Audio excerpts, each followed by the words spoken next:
Bonjour à tous et bienvenue sur ma chaîne. Aujourd'hui, une petite vidéo rapidos parce que j'ai le temps de me poser là tout de suite. Vous aurez remarqué le petit engin là, cette petite chose, c'est quoi? C'est un micro. J'ai investi dans un micro, les gars. J'espère que ça se verra. J'espère que du coup, vous entendrez ma jolie voix de rossignol encore mieux que d'habitude. Bien, ce petit acte passé, petite vidéo sur quoi? Tout simplement parce qu'un nouveau film qui fait encore polémique va sortir normalement chez nous mercredi qui arrive, c'est-à-dire mercredi 17, 18, 19 mars. Et donc, Blanche-Neige, bien évidemment, ça sera certainement marqué dans le titre. Et donc, je me disais, ben, pourquoi pas, et une abonnée m'a donné aussi l'idée, pourquoi pas de faire un petit, une petite analyse de la chose avant de voir le film. Ensuite, je vous ferai la review. Alors, je vous mets à l'aise d'avance.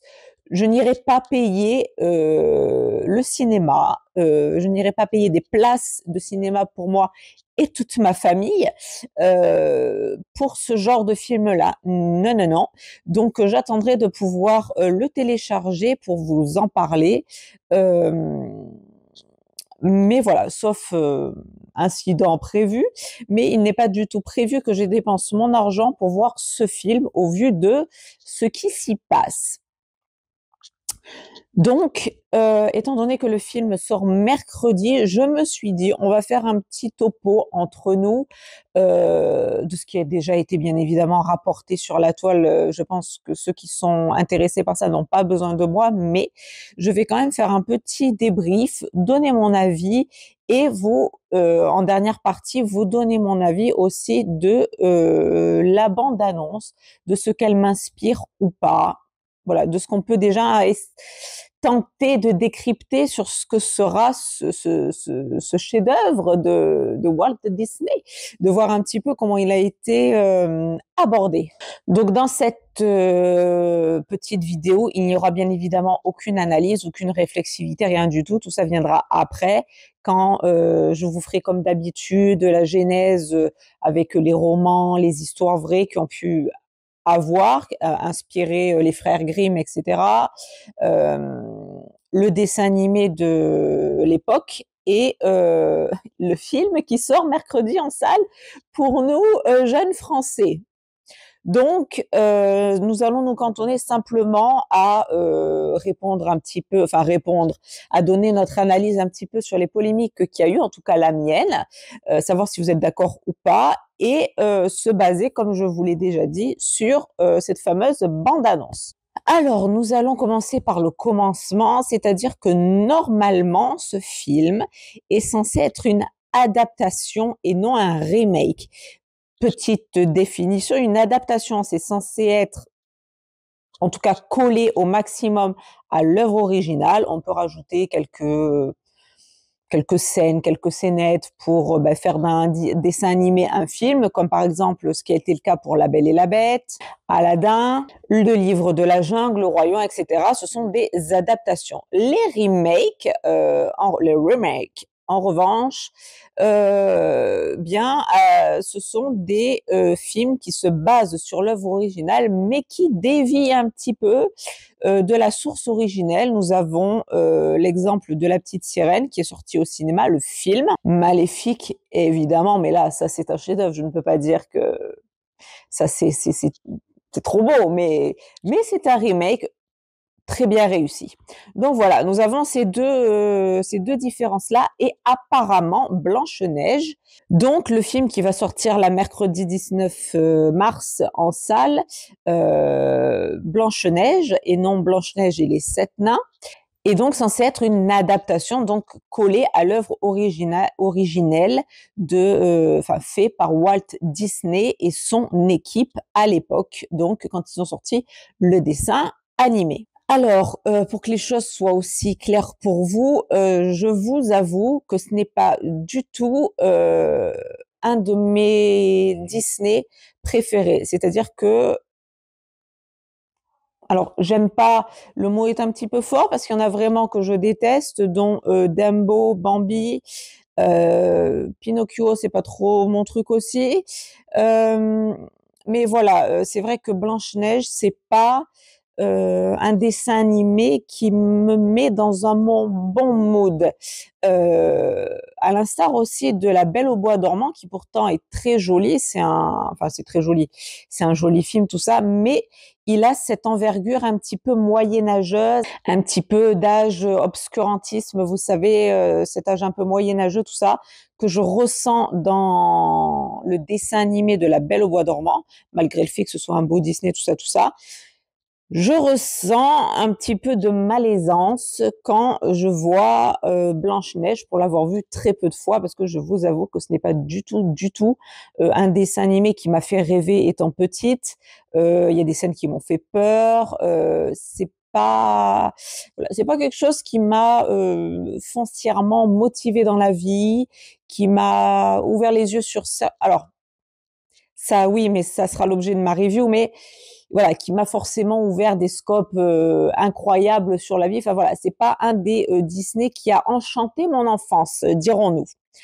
Donc tout ça pour dire que je m'y intéresse d'assez loin à ce film-là qui va sortir mercredi, parce que déjà de base l'œuvre de Walt Disney, même si on n'aime pas, on peut quand même reconnaître la révolution cinématographique de l'époque. Tout ça, j'en parlerai dans ma review.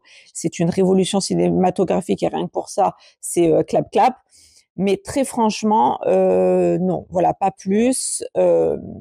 L'histoire en elle-même, tout ça, c'est pas voilà. Et comme ça a été mis en scène, voilà, c'est très moyenâgeux. La princesse en elle-même me fait pas spécialement rêver. C'est pas trop ma came, donc bon, voilà, un petit peu, voilà, pas enchantée sur ce genre de dessin animé. Surtout que à l'époque à laquelle je suis née, sont sortis après des Disney beaucoup plus joyeux, La Petite Sirène, La Belle et la Bête, les Aristochats, Le Roi Lion ensuite. Voilà, enfin on avait des choses quand même un peu plus gaies, quoi, qui nous donnaient envie, où on pouvait s'identifier à certaines princesses. Il y avait Aladdin aussi. Enfin voilà, tous ces Disney-là qui sont sortis après, qui ont été un peu plus, et d'autres qui ont été mis un peu plus aux oubliettes, mais qui ont été quand même un peu plus motivants, un petit peu plus gais, quoi. Voilà. Donc j'ai suivi ces polémiques et cette histoire de loin. Et là, je m'y en intéresse parce que pourquoi pas faire un petit blabla juste avant, une petite analyse rapidos, enfin analyse à ressenti rapidos sur la bande-annonce, et après, bien sûr, la review qui suivra beaucoup plus tard. Donc tout commence par déjà quand j'ai entendu parler de cette fameuse adaptation ou remake, je ne savais pas ce que ça allait être à l'époque parce que je l'ai regardé de loin, de ce dessin animé, donc Blanche-Neige et les Sept Nains. Quand j'ai vu les actrices qui étaient castées pour faire le film, comment vous dire, ça m'avait déjà gonflé concernant La Petite Sirène. Ceux qui ont vu ma review verront pourquoi et auront compris pourquoi. Là, ça me gonfle encore parce que nous avons une actrice d'origine colombienne pour jouer le rôle de Blanche-Neige. Alors, je vais le redire là tout de suite pour éviter toute polémique déplacée et ignorante, hein, de gens qui passeraient par là et qui s'arrêteraient à cette simple phrase.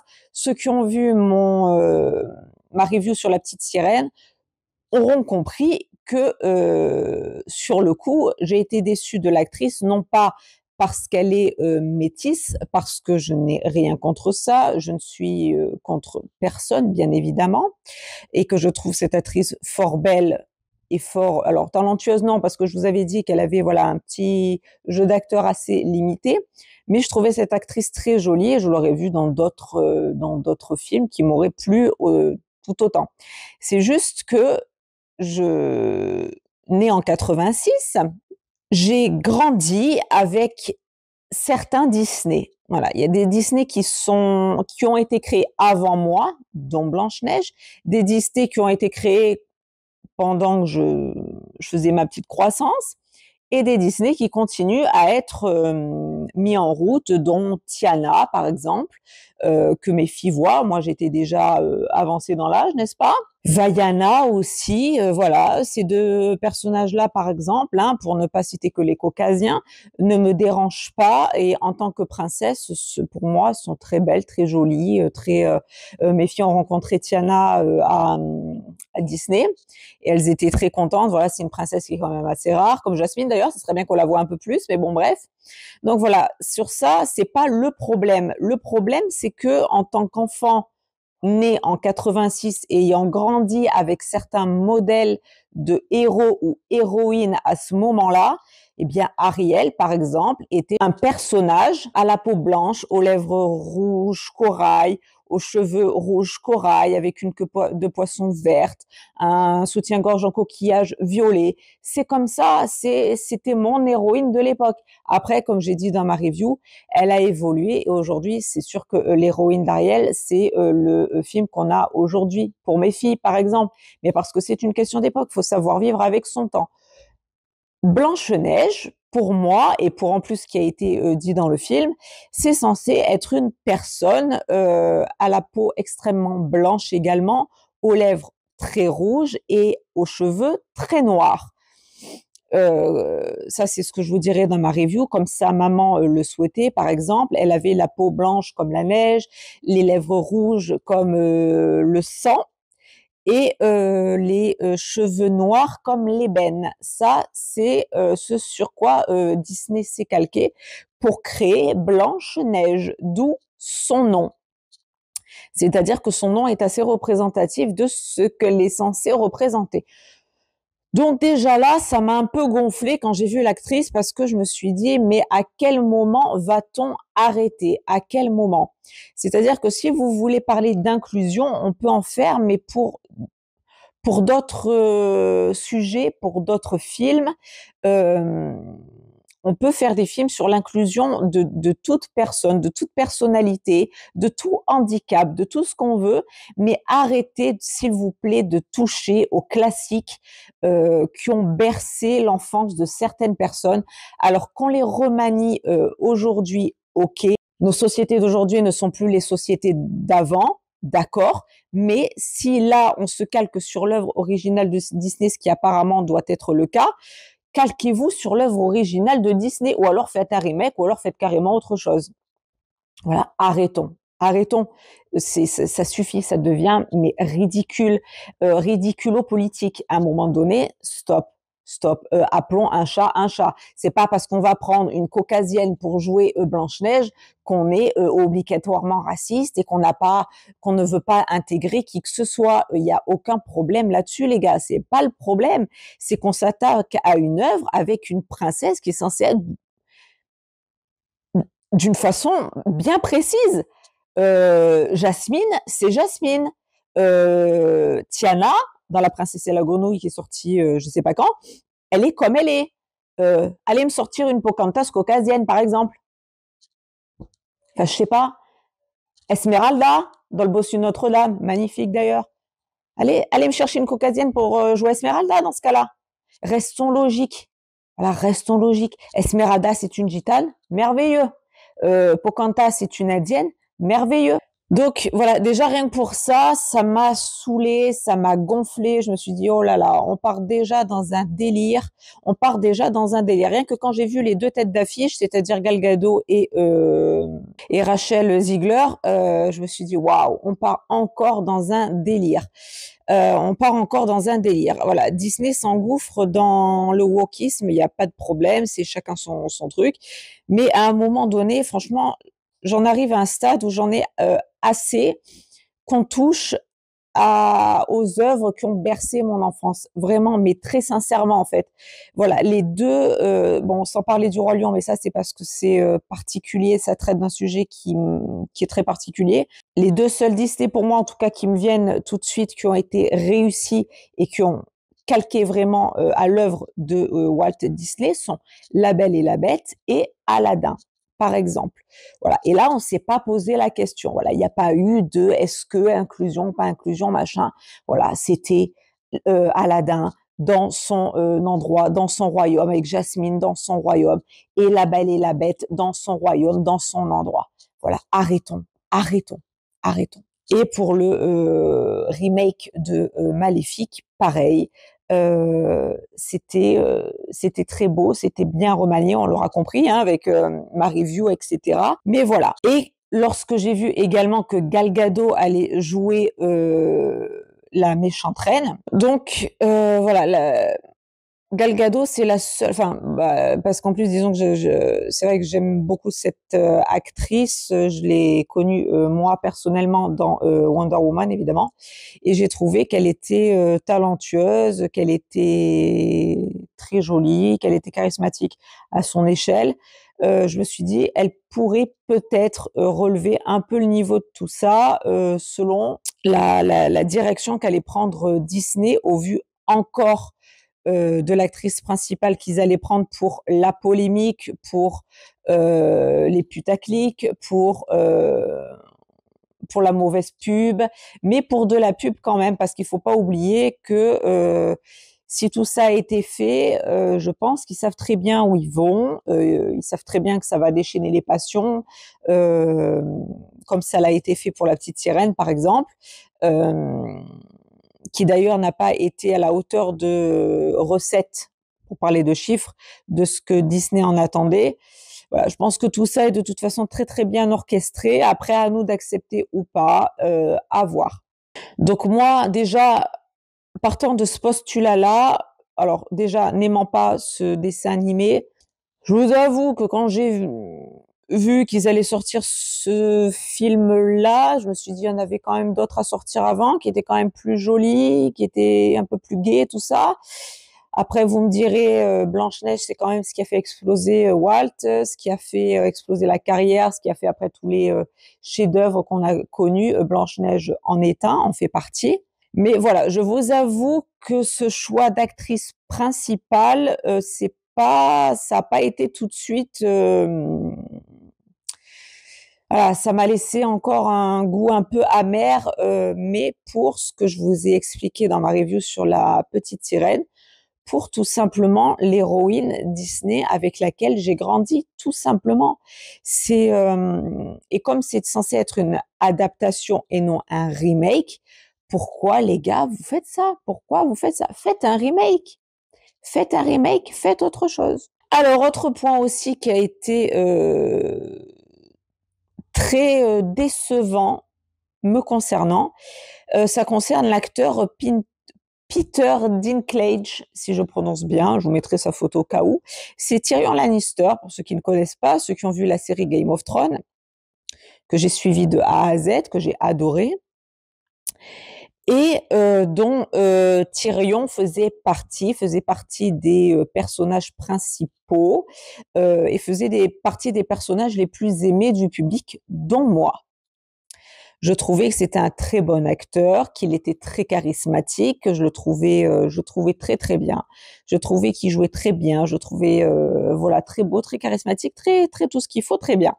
Ensuite, j'ai vu qu'il avait pris part à ce film qui allait sortir, donc Blanche-Neige et les Sept Nains, qui aujourd'hui ne s'appelle plus que Blanche-Neige.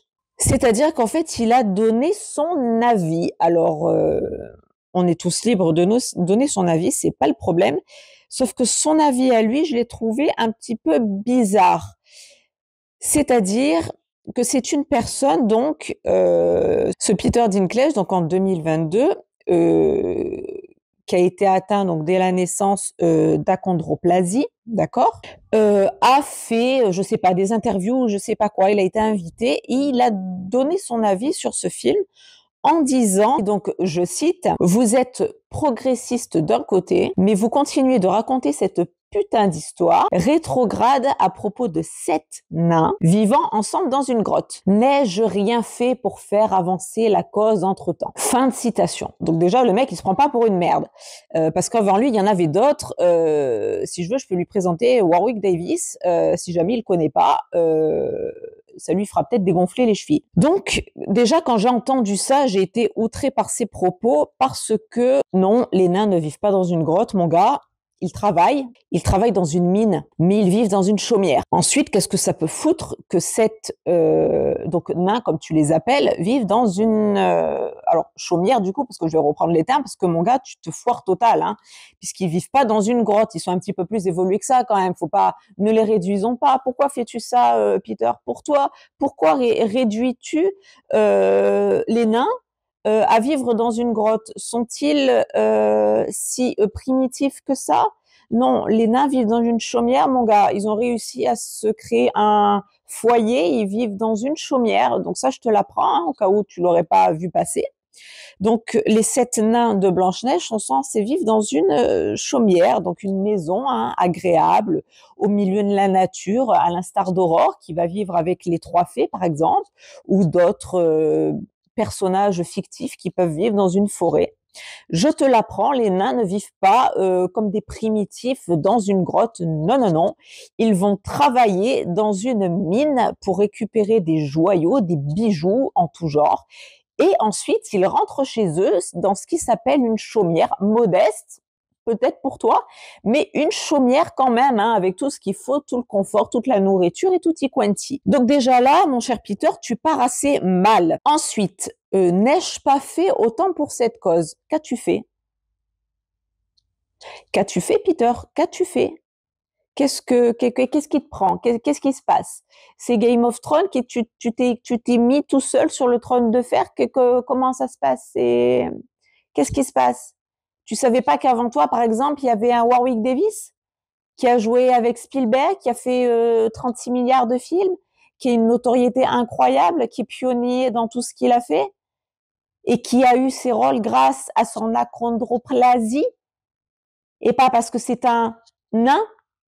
Parce qu'on va qualifier le truc, on est d'accord. Et si tu veux vraiment inclure ça, toi et d'autres abrutis, si vous voulez vraiment parler d'inclusion, eh bien, prenons ce que vous appelez des nains, c'est-à-dire des personnes atteintes d'achondroplasie. C'est une maladie génétique. Voilà. Ça n'est pas, ce ne sont pas des bêtes de foire, ce ne sont pas ni des bêtes de foire, ni des personnes à mettre de côté. Tu veux de l'inclusion? Mets-les. Pourquoi tu les mets de côté? Je crois que ce cher Peter a fait une petite confusion. C'est-à-dire que toi qui as joué dans Game of Thrones, Cyrano de Bergerac, les X-Men et le préquel d'Hunger Games, par exemple, je pense que tu as une vision un petit peu altérée des choses. C'est-à-dire que toi, mon cher Peter, à l'heure d'aujourd'hui, et grâce à Game of Thrones, tu es placé là-haut. D'accord? C'est-à-dire que tu as des millions, voire peut-être des milliards de dollars, je ne sais pas, toi seul le sais. Tu es appelé de toutes parts par les studios hollywoodiens. Bravo à toi, hein, bravo à toi. Mais quand tu commences à démonter les gens comme toi, c'est-à-dire atteints d'achondroplasie, et qui, eux, n'ont pas la chance, n'ont pas eu ta chance, ni celle de Warwick Davis, par exemple, d'avoir un statut, d'être reconnu, d'être aimé, adulé, et etc., et d'être riche, d'accord, grâce à ton achondroplasie, d'accord, à ce qui fait ta différence en tant que personnage fictif ou pas, c'est pas la question, mais tu es comme Robert De Niro, par exemple, était spécial et spécifique en son genre. Par exemple, Whitney Houston, pareil, voilà. Quand elle a explosé dans Bodyguard et dans ses performances vocales, c'est bien parce qu'elle avait un jeu d'actrice fort reconnu dans Bodyguard et qu'elle avait une voix, moi, que je trouve juste magnifique. D'accord? Voilà. Et toi, tu as été mis en avant pour, ou grâce à ta particularité physique, comme Warwick Davis. Sauf que Warwick Davis, lui, ferme sa gueule. Voilà. Et lui, il est reconnaissant de ce qui lui arrive. Lui, il a monté un théâtre, justement. Il a fait des choses aussi pour la cause de ces personnes atteintes de cette maladie génétique. Et il ferme sa gueule. Et il y a d'autres personnes atteintes d'achondroplasie qui aimeraient être à ta place, mon cher Peter, et pouvoir jouir de billets de dollars et d'appels de producteurs de grandes productions hollywoodiennes, etc., et qui n'ont pas cette chance. Voilà. J'ai pu voir des témoignages de personnes atteintes d'achondroplasie euh, être écœuré par le discours de ce cher Peter, dont des personnes qui ont joué dans Charmed, par exemple. Si vous regardez un petit peu, si vous vous informez, Charmed, série que j'adore, je suis fan absolue de Charmed depuis qu'elle est sortie, donc depuis que j'étais ado. Et dans cette série, il y avait quelquefois des personnes atteintes d'achondroplasie qui jouaient le rôle de personnes de petite taille ou des léprochaunes, des choses comme ça. Et ils étaient bien heureux d'avoir un contrat et d'être mis au devant de la scène et justement de ne pas être mis de côté. Donc là, vous voyez, moi qui suis justement pour l'inclusion de tous, de toutes et de tout le monde, vous voyez, quand je vous parlais de Blanche-Neige, par exemple, au début, vous voyez là comment je commence un petit peu à m'énerver, c'est-à-dire que c'est pas l'actrice en elle-même qui est très belle, très jolie, qui a l'air un petit peu con sur les bords, mais ça on développera après. Pour Blanche-Neige, non. Pour autre chose, oui. The Hunger Game, par exemple, elle était très bien, pas de problème. Enfin, voilà. C'est pas une question de couleur de peau ou quoi que ce soit. Comme j'ai déjà expliqué dans La Petite Sirène, et ceux qui m'ont suivi, etc., savent de toute façon, enfin, je pense, ont compris que je n'étais pas une personne anti-X, par exemple. Et donc, quand j'entends un Peter Dinklage, ou je sais pas quoi, je l'appelle Peter parce que son nom de famille est un petit peu compliqué, Dinklage, je crois, eh bien, par cette phrase, mettre à l'index toutes les personnes atteintes d'achondroplasie, les mettre de côté, je trouve qu'il n'y a pas plus minable et plus castrateur que ça. Voilà, c'est-à-dire que là, en fait, mon gars, c'est toi. En fait, tu veux prôner l'inclusion et le je sais pas quoi, euh, mais en fait, par cette phrase, c'est con, mais tu as signé pour l'exclusion définitive, enfin j'espère pas, parce que j'espère qu'il y aura d'autres personnes un petit peu plus évoluées quand même, de ces personnes-là. Voilà. Et donc, qu'est-ce qui s'est passé chez Disney? Pour en revenir à Blanche-Neige. Parce que là, j'ai passé un petit coup de gueule sur Peter avant. Voilà, donc j'ai trouvé en fait cette phrase là, cette parole, cette interview très écœurante pour ces personnes-là.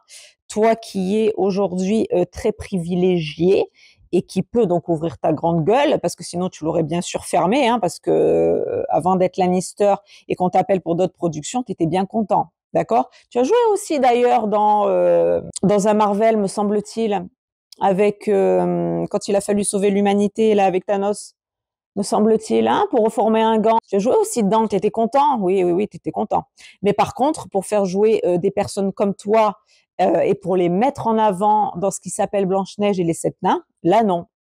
Là, non, non, non. Donc, je trouve ça très minable, écœurant et dégueulasse pour justement cette partie de la population qui est atteinte de cette maladie génétique et qui peuvent avoir des rôles grâce à des productions dans ce style-là, par exemple.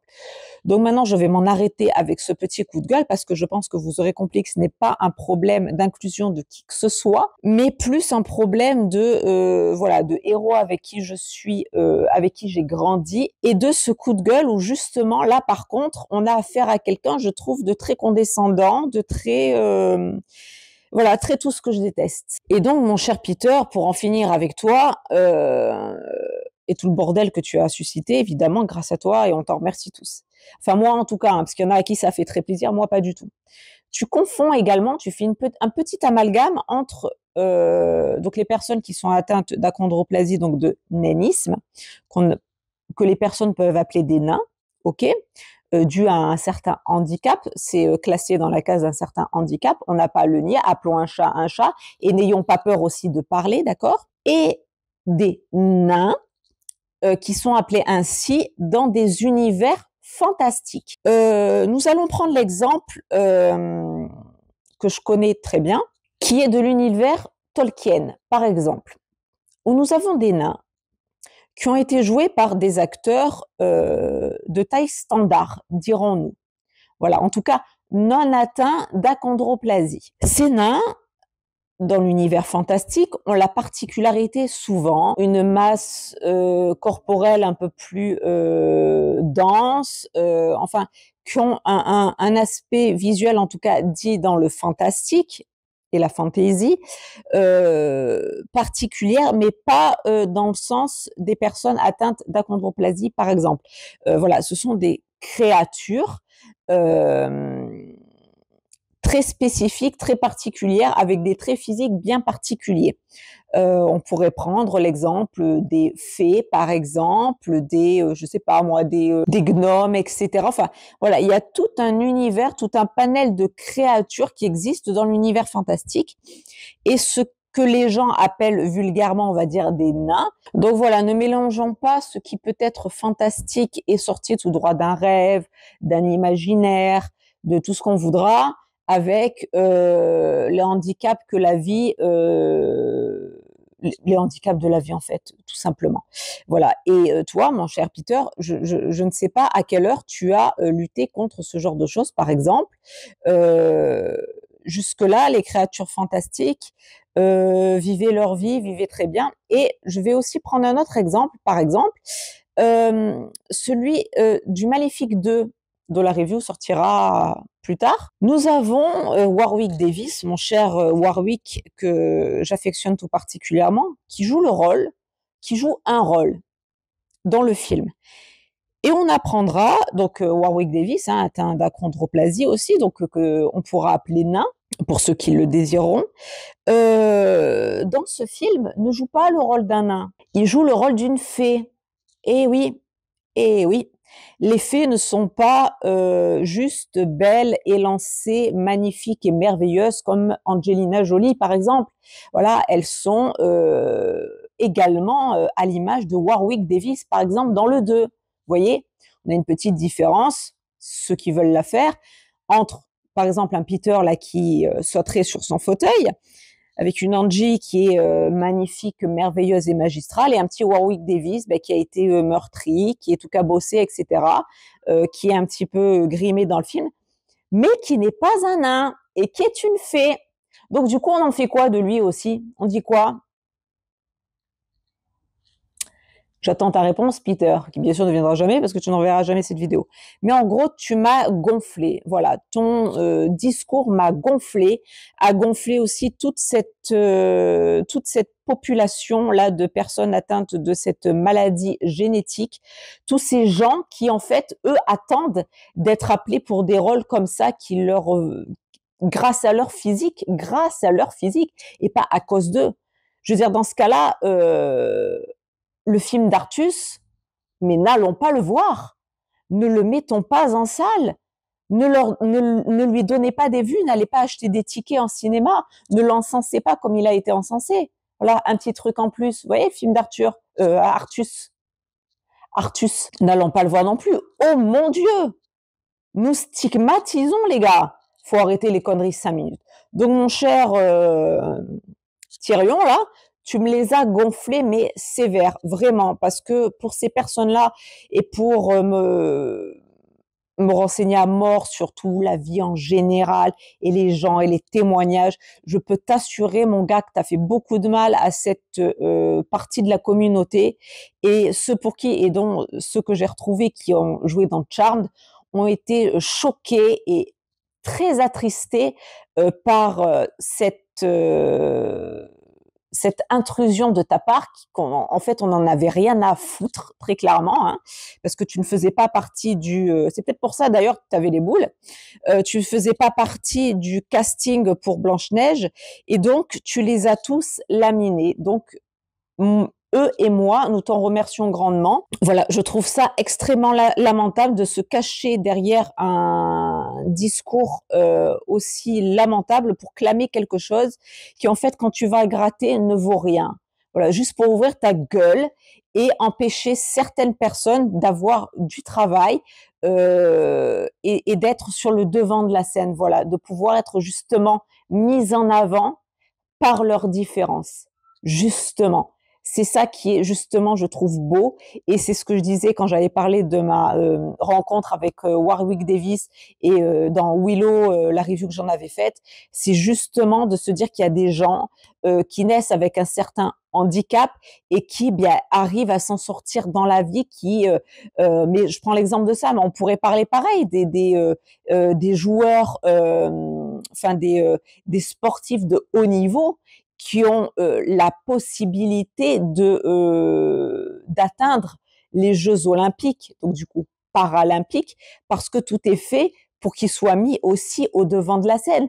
Je veux dire, à quel moment tu ouvres ta sale gueule pour ces gens-là, contre ces gens-là dont tu fais partie, mon gars? Mais toi, comme tu es dans les petits papiers et que tu as joué dans des grosses productions, tu peux te permettre aujourd'hui de l'ouvrir, c'est sûr. C'est sûr qu'aujourd'hui, si tu es blacklisté avec tout le pécule que tu as ramassé, ça te fera plus aller de travers. Maintenant, tu t'es tranquille. Mais pense aux autres, quoi. Je veux dire, t'es pas le seul. Voilà. Et il y en a que 2 qui ont percé de malades dans l'histoire du cinéma. Il y a Warwick et toi. Voilà. Mais il y en a un sur les 2 qui ferme sa gueule, qui est reconnaissant, qui lui fait des choses dans l'ombre et qui est très fier des rôles qu'on lui propose. Voilà, qui est toujours très enjoué et qui est une très très belle personne que j'ai rencontrée. Donc je peux me permettre de l'ouvrir, qui est une très belle personne, très humble, très très gentille, très bienveillante et on le voit est très reconnaissante de ce que la vie lui a apporté et ce que sa différence lui a apporté aussi dans sa vie. Donc moi et tous les autres qui ont été révoltés par ton discours, cher Lannister, on te remercie énormément. Donc, depuis cette interview donnée par ce cher Lannister, je me rappelle même plus de cet abruti tellement qu'il m'a gonflé, Peter, je crois, Peter Dinklage. Grâce à lui, donc, cette personne atteinte d'achondroplasie a été mise au chômage. Disney a dû revoir le film moultes et moultes fois. C'est un film qui a, je crois, été mis en branle dès 2018-2019, un truc dans le genre. Lui a ouvert sa gueule en 2022.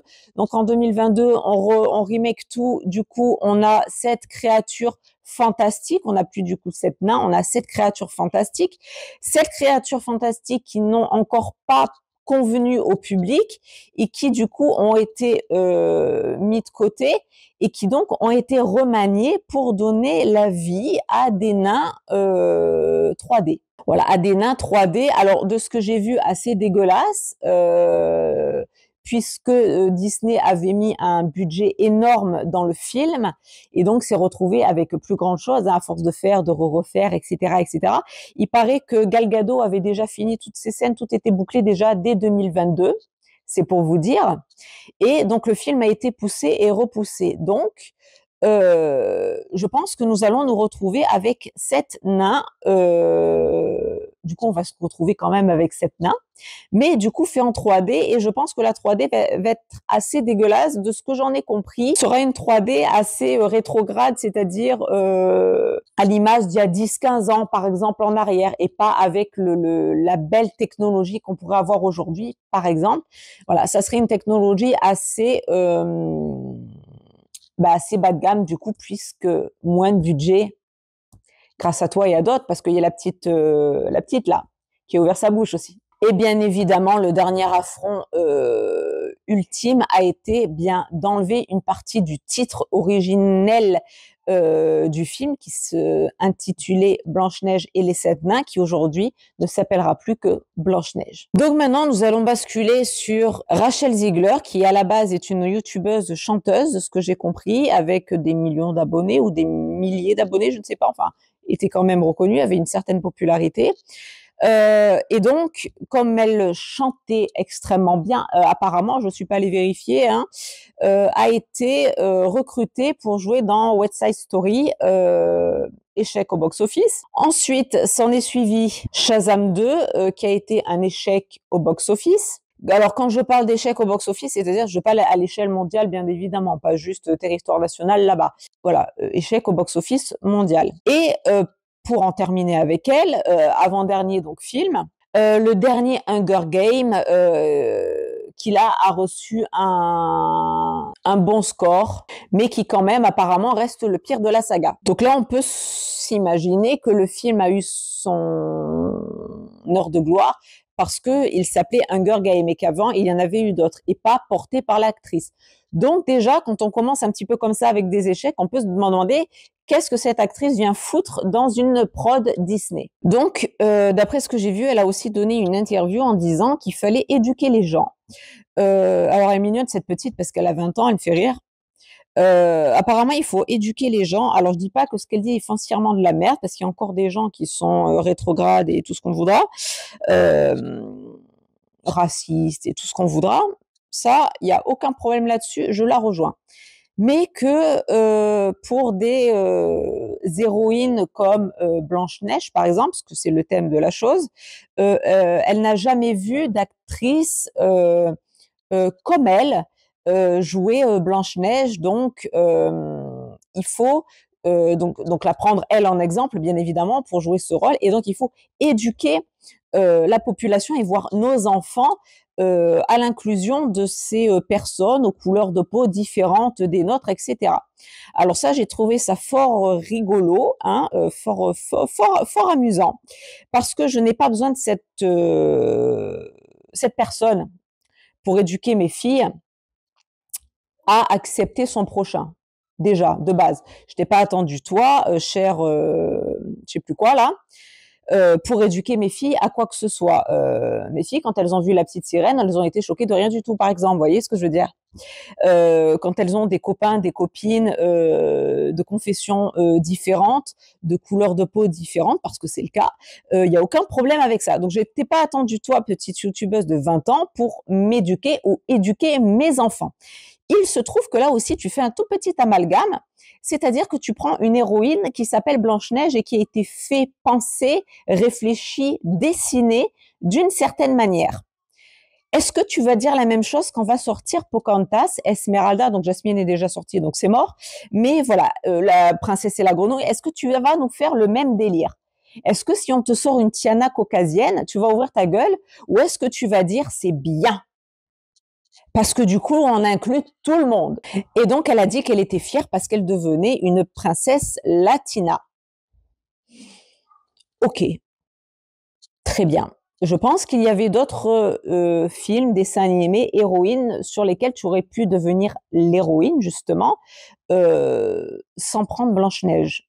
Voilà, c'est encore une fois pas une question de couleur de peau ou de quoi que ce soit, c'est que on s'attaque à une œuvre d'origine et pas à un remake. Encore une fois, ne nous égarons pas du sujet quand on parle de ça. On parle vraiment d'une œuvre originale qui va être vraiment calquée, enfin d'un film qui va être calqué sur une œuvre originale et pas d'un remake. Moi, c'est ça qui me fout les nerfs. C'est qu'on part d'une œuvre pour en faire une totale autre, sans dire que c'est un remake ou autre chose. On dit que c'est concrètement que c'est une adaptation. Donc, si c'est une adaptation, tu fais comme ça a été. Tu arrêtes de faire autre chose. Arrêtez de faire ça. Voilà. Ou alors, dites le mot remake, ou alors faites autre chose. Mais arrêtez, arrêtez. Et si vous voulez de l'inclusion, encore une fois, mettez les gens qui sont atteints d'achondroplasie, mettez-les au devant de la scène, mettez-les. Au lieu de parler de la couleur de peau des gens, je veux dire, ça, c'est un sujet qui n'a plus lieu d'être aujourd'hui. Enfin, je sais que, et je l'avais déjà dit dans La Petite Sirène, je sais qu'il y a encore certaines personnes qui sont voilà, qui ont un peu de mal avec ça, enfin, qui ont encore même beaucoup de mal avec ça. Je sais que les Américains, au niveau de la population mexicaine, latine, etc., sont assez réticents, etc. Ils aiment pas trop. Ça, je comprends, il n'y a pas de problème ni de souci là-dessus. Mais si tu veux vraiment inclure et parler d'inclusion, inclus des personnes atteintes d'achondroplasie également. Pourquoi il n'y aurait que des personnes qui ont une couleur de peau différente? C'est quoi? C'est quoi le concept? Quel est le concept? Il n'y a pas assez de films, il n'y a pas assez d'histoire, il n'y a pas assez de, de, de, de choses sur lesquelles se calquer pour mettre des gens différents que des caucasiens, pour en faire des héros. Vous avez vraiment besoin de foutre en l'air toute l'enfance d'une grosse population pour en refaire tout un délire qui n'a rien à voir. Refaites autre chose. Dans ce cas-là, refaites autre chose. Et toi, la petite latine qui parle, j'ai rien contre toi, t'es très belle au demeurant, t'as certainement énormément de talent, mais va jouer là où tu as ta place. Dans Blanche-Neige, tu n'as pas ta place. Voilà, tu n'as pas, vu que ce n'est pas un remake, encore une fois, je me calque. Si ça avait été un remake, il n'y aurait pas eu de problème. Chacun est libre de son truc. Dans Maléfique, par exemple, c'est un remake. Ils ont voulu en faire ce qu'ils ont voulu. Que ça plaise ou pas, c'est pas le problème. La petite sirène, c'est un remake. Que ça plaise ou pas, c'est pas le problème. Voilà, c'est tu prends ce qu'on te donne vu que c'est un remake. Et si t'aimes pas, tu t'en vas. Voilà. Par contre, si tu te calques sur une œuvre originale et que du coup tu compares avec l'œuvre originale, si tu as été élevé avec les héros de cette œuvre originale, tu as de quoi en avoir marre en fait. Simplement en avoir marre. Et ce qu'il faut savoir aussi, c'est que Disney, au vu de tout ce chamboulement, faut savoir aussi, mais je le développerai peut-être dans ma review, bien que là je parle déjà beaucoup, a été obligé, enfin, alors je ne sais pas pourquoi, s'ils se sont sentis obligés, si c'est la presse, si c'est la population, si c'est je ne sais pas, mais en tout cas, donc ils ont pris le parti pris de prendre une actrice latine pour jouer Blanche-Neige, ok, mais dans ce cas-là, va jusqu'au bout de ta démarche, va jusqu'au bout de ta démarche.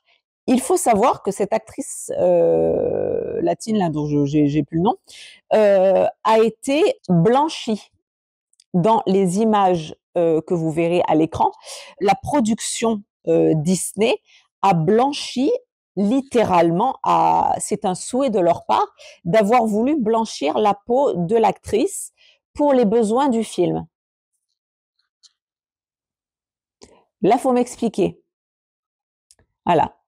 Tu prends pas de personnes atteintes d'achondroplasie, tu mets des images 3D dégueulasses, ok? Tu choisis en premier rôle une actrice latine pour jouer le rôle de Blanche-Neige, ok? Et tu la blanchis au final de la résultante du film. Moi, ma question est, pourquoi? À quoi ça sert? À part de foutre le seum à ceux qui ont grandi avec leurs héros et héroïnes de l'époque, pourquoi faire ça? Tu as tes convictions, ben va jusqu'au bout de tes... Vas-y. Pourquoi tu vas blanchir l'actrice du coup d'un coup là? Tu l'as prise parce qu'elle était latine et que tu voulais envoyer un message d'inclusion, de machin. Ben laisse-la à l'écran comme elle est en fait. Elle est mat de peau très bien. Laisse-la. Pourquoi tu vas lui blanchir la peau alors dans ce cas-là?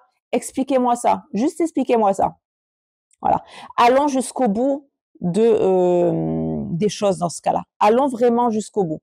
Parce que là, pour moi, il y a un très, très, très gros problème entre ce qui est dit, ce qui est fait, ce qui est voulu. Ça va pas. C'est un gros bordel.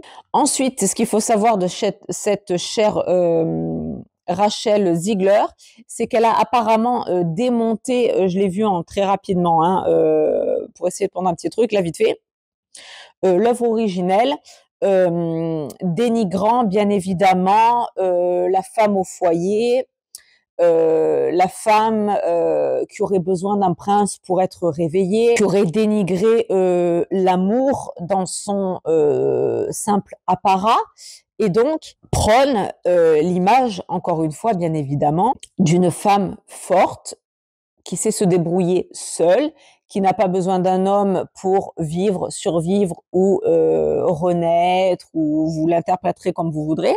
Et donc, a démonté déjà le Disney de base en disant que c'est un Disney qu'elle ne supportait pas, que ça lui faisait peur, etc., que c'était quelque chose à pas montrer aux enfants. Bref, je la rejoins un petit peu. C'est vrai que c'est pas le meilleur des Disney, mais bon, ok. Alors, dans ce cas-là, pourquoi acceptes-tu de jouer ce rôle?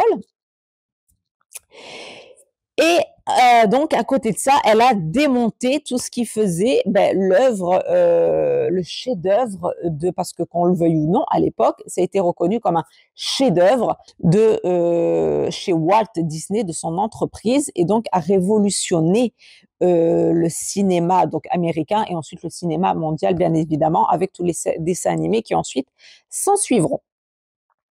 Donc, on peut s'attendre à une histoire complètement différente de celle que l'on connaît du dessin animé, c'est-à-dire une jeune fille candide, naïve, qui croit en l'amour. Et si vous écoutez aussi la chanson Un jour mon prince viendra, par exemple, réécoutez-la et vous verrez que c'est pas une simple femme en fait reléguée au rang de femme au foyer, etc., etc. C'est-à-dire qu'en fait, ce film est également, parce que ça aussi c'est à souligner, parce que pour comprendre un petit peu l'idée, la productrice ou la coproductrice ou je ne sais quoi est la même qui a sorti le film Barbie. Donc la femme forte et indépendante qu'on a voulu montrer dans Barbie. Ok. Donc on peut imaginer qu'il en sera de même pour Blanche-Neige et apparemment de ce que j'ai compris, le prince charmant va être relégué au second plan. Ça n'est pas lui qui va la sauver, de ce que j'ai compris. C'est Blanche-Neige qui va, un peu à l'image du film qui a été fait avec Kristen Stewart, où là, on voit, enfin, de ce que j'ai compris, on va voir une Blanche-Neige un peu plus guerrière, un peu plus girl power, en fait, tout simplement. Donc, ok. Moi, la seule chose que j'ai à dire là-dessus, parce que c'est vraiment un sujet qui commence à me courir, mais sévère, c'est qu'en fait, euh, les hommes et les femmes euh, sont égaux, ça, il n'y a pas de problème, il n'y a pas de différence à faire entre un homme et une femme, on peut parler du salaire, on peut parler de métier, etc. Les hommes et les femmes n'ont pas à être traités différemment. Or, les hommes et les femmes sont quand même différents. Il y a des choses qu'un homme peut faire, il y a des choses qu'une femme ne peut pas faire, par exemple. Euh, Tout ça, alors on peut parler de psychologie, on peut parler de génétique si vous voulez. Moi, je suis pour évidemment l'émancipation de la femme dans tout ce qu'elle voudra. Euh, Là, c'est sans parler du fait que je sois mère de 3 filles ou pas, ça n'a aucun rapport. Mes filles feront et deviendront ce qu'elles ont envie d'être. Mais c'est qu'en fait, à un moment donné, si on est féministe, comme je pense l'être,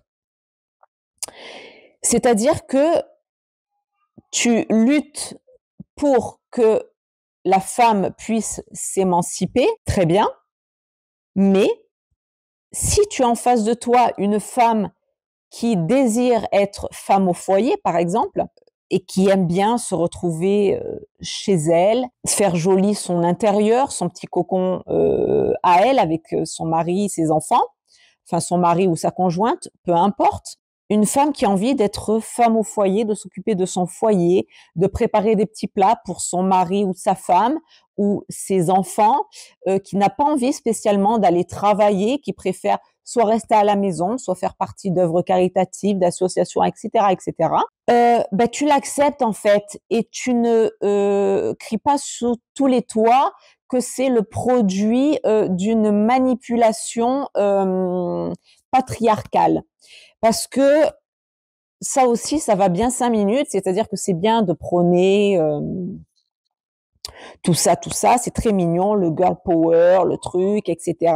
C'est super, super, merveilleux.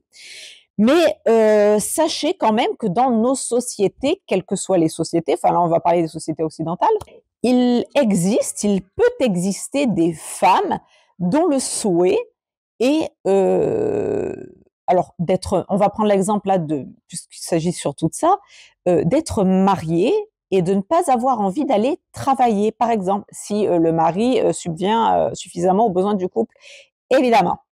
peut avoir envie de rester dans un schéma où l'homme va travailler, où l'homme subvient aux besoins de la famille et où la femme, enfin l'homme ou la femme, on aura compris, hein, un couple femme-femme ou femme-homme, hein, on va pas me faire un délire là-dessus aussi, euh, est heureuse de rester chez elle, de garder une maison propre, de décorer sa maison, que le conjoint ou la conjointe, quand il rentre de son travail fatigué, puisse mettre les pieds sous la table et manger tranquillement, faire des bons petits plats parce que la cuisine, elle adore ça, parce qu'elle aime pâtisser pour les gens qu'elle aime, parce que ça lui plaît d'avoir du temps pour pouvoir amener ses enfants à l'école, pouvoir aller les chercher, pouvoir les amener à leurs activités extrascolaires, etc., etc.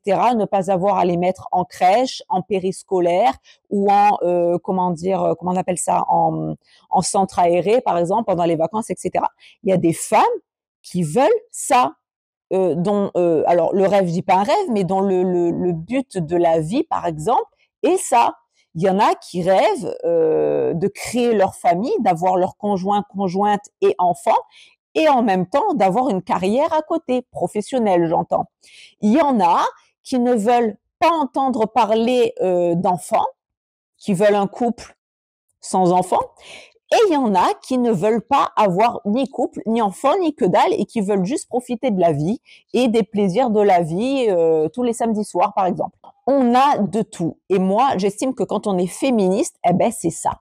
Voilà, c'est de se dire qu'à un moment donné, il y a une femme qui a le droit d'avoir autant de relations sexuelles qu'elle aura décidé d'avoir, qui aura le choix de décider du métier qu'elle aura décidé d'avoir, qu'elle aura choisi d'avoir.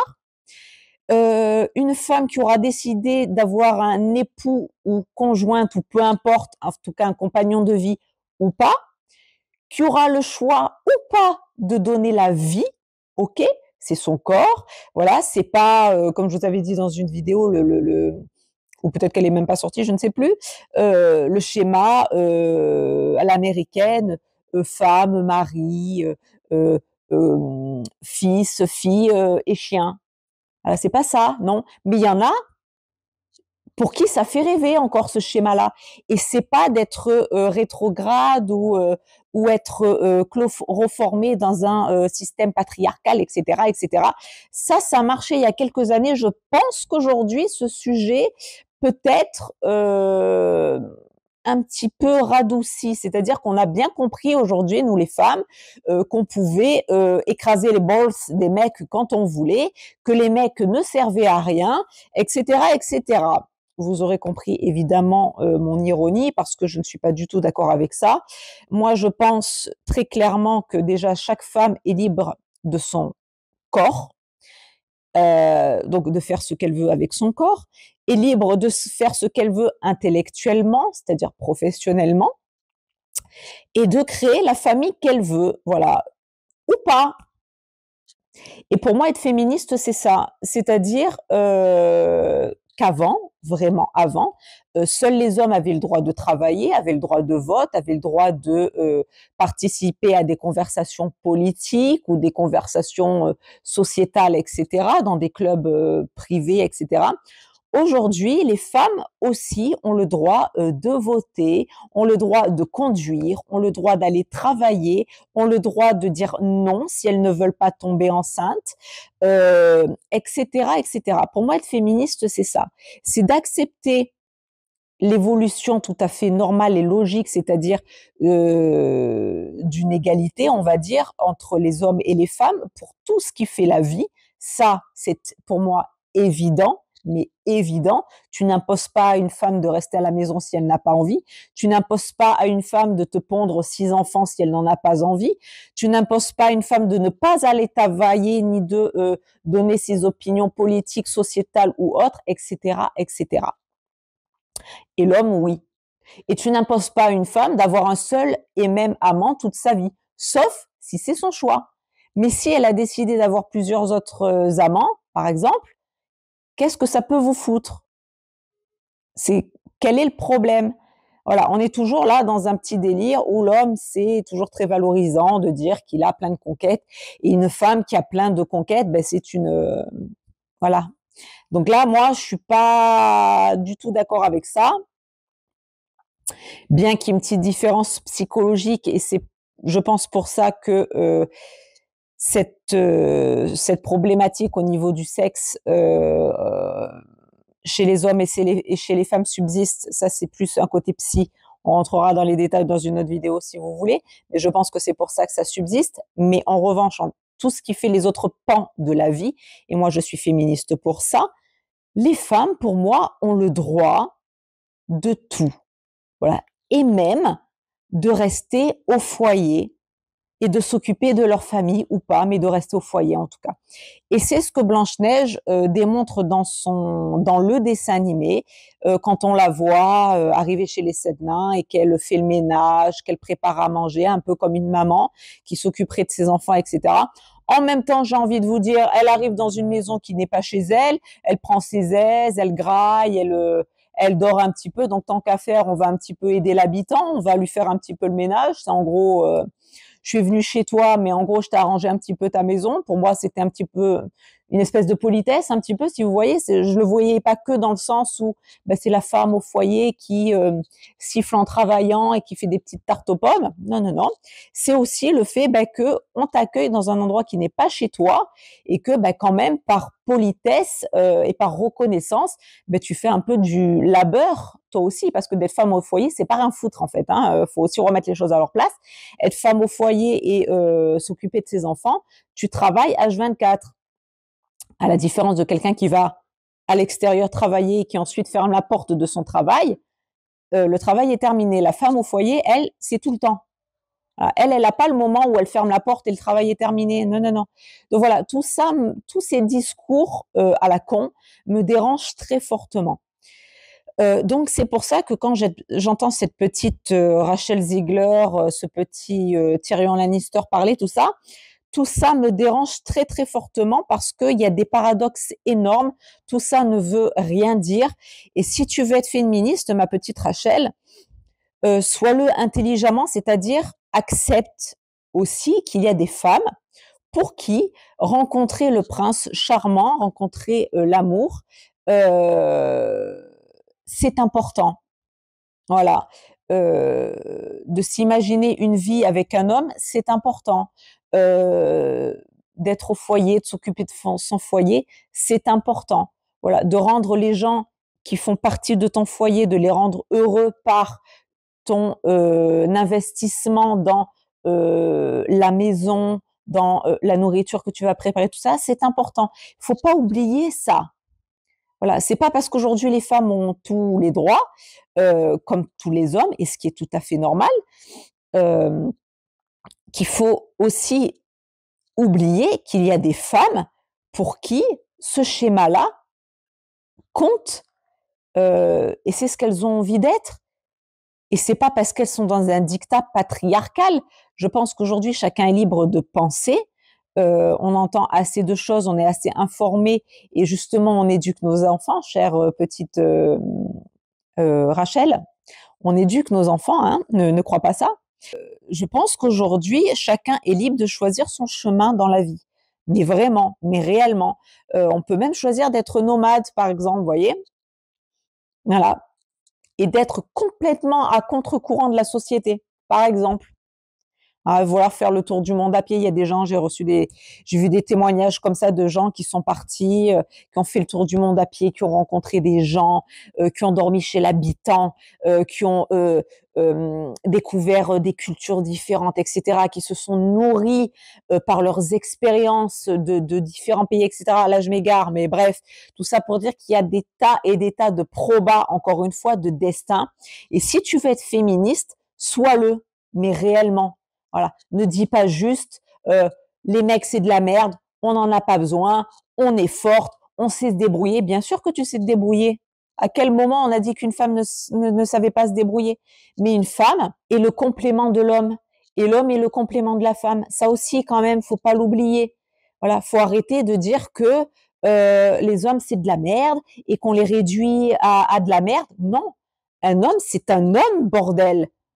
Ça l'a toujours été, ça le restera toujours.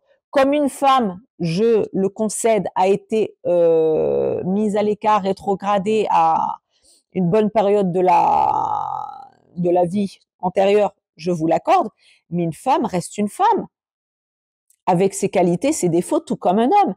Et c'est ce qui fait que dans le couple homme-femme, l'homme complète la femme et la femme complète l'homme. C'est comme ça.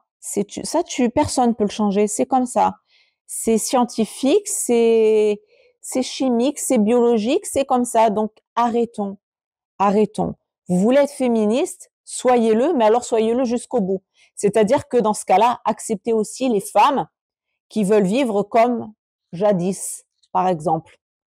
Elle a aussi déclaré que on n'est plus à l'image de la princesse, donc en 37, je crois, qu'est sortie Blanche-Neige. Les petites filles aujourd'hui ne rêvent plus d'être des princesses. Elle a dit ce genre de truc. Et qu'aujourd'hui, on rêve toutes d'être des leaders et des leaders. Alors à ça, ma chérie, je vais te répondre. Bien oui, il y a encore des petites filles qui rêvent d'être des princesses. Je suis bien placée pour le savoir, j'en ai 3. Je ne vais pas compter la troisième parce qu'elle n'a que 3 ans et elle est en pleine ascension, mais j'en ai 2. J'en ai une qui va avoir 9 ans très bientôt et donc une qui a 7 ans et demi. Elles ont 1 an et demi d'écart. Il y en a une, alors les deux sont ravies et rêveraient d'être une princesse, adorent se déguiser avec des robes de princesse. Vous l'avez vu, si vous avez vu mes vidéos sur Disney, elles ont été les plus heureuses du monde quand on leur a fait faire Mon rêve royal avec tout le maquillage, la, la coiffure, la robe que je leur avais trouvée qui s'illuminait. Voilà. Mes filles, pour prendre mon exemple, je ne parlerai pas des autres, mais je vais prendre mon exemple. Ça va être très, très simple à comprendre. Je prends mes 2 grandes, je vous ai dit, la troisième est encore un petit peu trop jeune, mais bien que je pourrais développer sur elle, mais je vais quand même rester sur les 2 plus grandes qui, on peut estimer, ont un sens critique un peu plus développé. Mes 2 grandes rêvent encore aujourd'hui, en 2025, d'être une princesse. Voilà, mes filles aujourd'hui rêvent encore d'être une princesse. J'ai ma deuxième qui, elle, a un caractère légèrement différent de sa sœur, mais très légèrement. C'est-à-dire que, alors, comme je vous l'avais dit, elles ont des similitudes, elles sont sœurs, hein, elles sont élevées par les mêmes parents, elles ont des similitudes bien évidemment, mais j'ai ma deuxième, par exemple, pour faire un exemple, qui adore le rock. Mais le rock, ok. Elle adore la guitare électrique et elle va prendre des cours de guitare, pour l'instant en classique, pour ensuite se diriger vers l'électrique. On aura compris. Elle n'a pas l'âge pour faire de la batterie, mais elle adore la batterie, par exemple. Elle adore également les sports de combat. Ok. À l'école, elle n'a peur de rien ni personne. Alors la première non plus, mais la première, pour vous simplifier la chose, la première est un caractère, alors très fort, très trempé, faut pas la chercher, mais elle va te faire comprendre les choses d'une façon beaucoup plus subtile, beaucoup plus douce, beaucoup plus fifi. Voilà, beaucoup plus, voilà, ok. La deuxième, si elle veut te dire un truc, elle va te le dire, d'accord. Si elle t'aime pas, elle va te dire je t'aime pas. La première, non, je joue avec ma chienne, on jouera plus tard, ou un autre jeu peut-être, ou voilà, ce genre de choses. Par exemple, je l'imagine, parce que je ne suis pas avec elle dans la cour de récréation, mais je l'imagine. La deuxième, ça va être non, je t'aime pas parce que t'es comme ci, comme ça, ce que t'as fait, j'aime pas. La deuxième adore, en plus de ses jolies robes de princesse,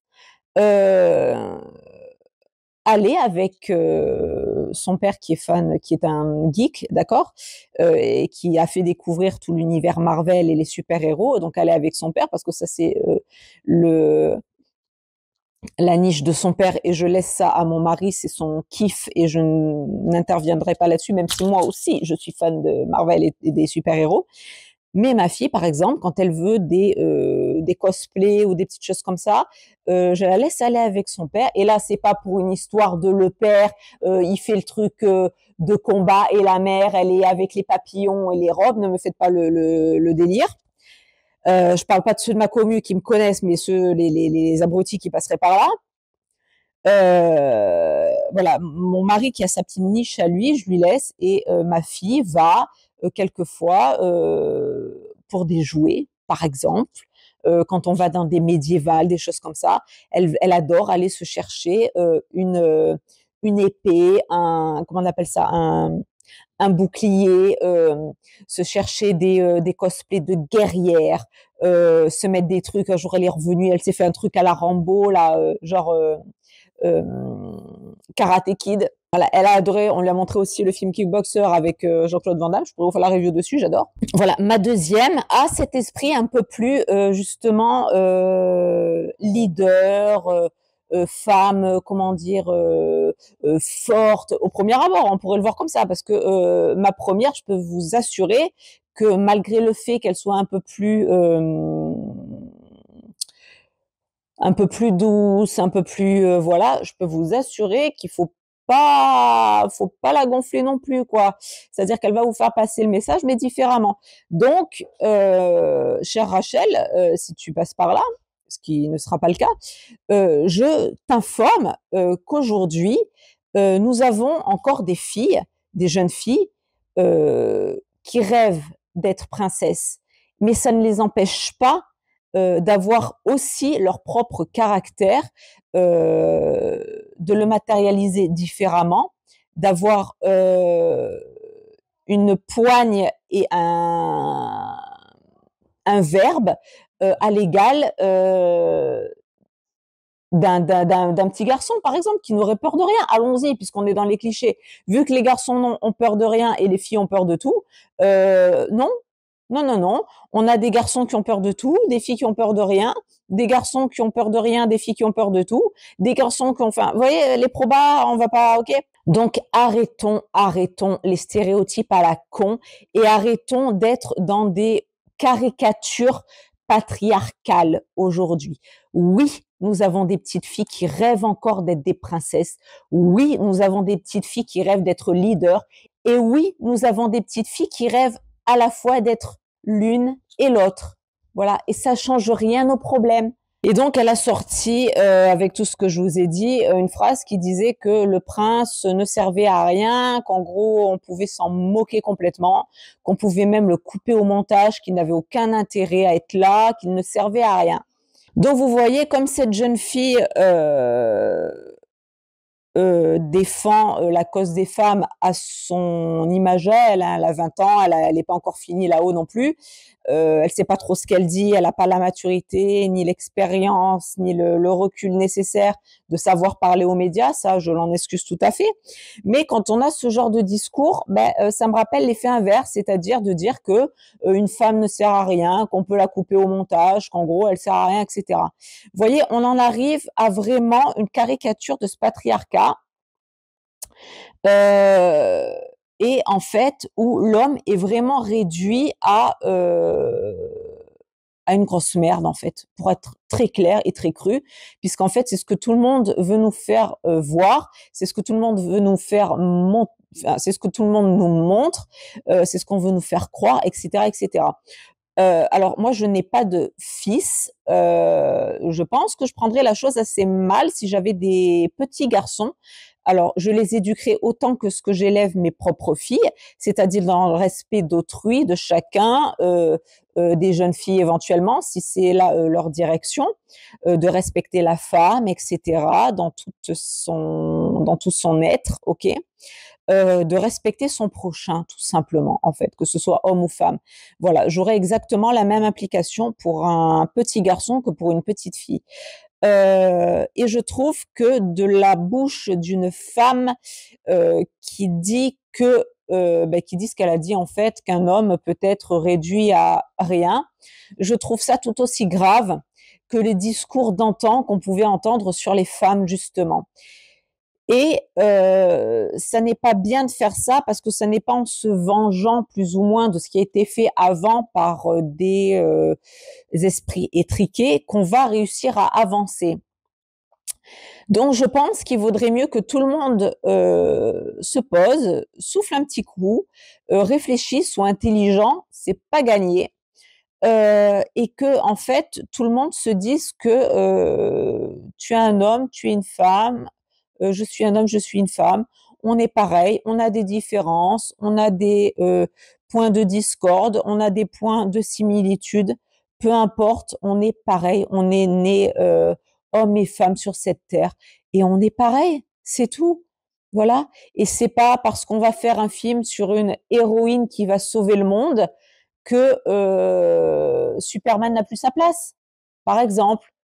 Et c'est pas parce qu'on va faire un film sur une femme qui se révèle et qui s'émanciperait à être femme au foyer, par exemple, que ça renverserait le fait qu'on peut avoir des femmes qui veulent tout révolutionner, sauver le monde et aller travailler 7 jours sur 7, partir à 7 heures du matin, revenir à 22 heures le soir. Non, il y en a pour tout et pour tout le monde. Et c'est pas parce qu'il y a des femmes qui sont plus ou moins qu'il y a des hommes qui sont plus ou moins. Il y a de tout. Voilà, il faut accepter tout et tout le monde. Et entre les interventions de ce jeune Peter là et de cette jeune Rachel, je vous avoue que déjà tout ce déferlement médiatique sous couvert politique, bien évidemment, me gave, mais me gave sévère, vraiment. Et si on veut vraiment partir dans un délire, comme je pense va être le cas de ce que j'ai compris, si on veut une Blanche-Neige actuelle et pas des années 30, 37 quand ça a été sorti, ok. On a la série Once Upon a Time, si vous ne la connaissez pas, je vous le dis, ce sont en fait tous les personnages Disney qui sont dans un monde réel et qui vivent leur vie, en gros. Et il leur arrive des péripéties et pas forcément celles du Disney, ok?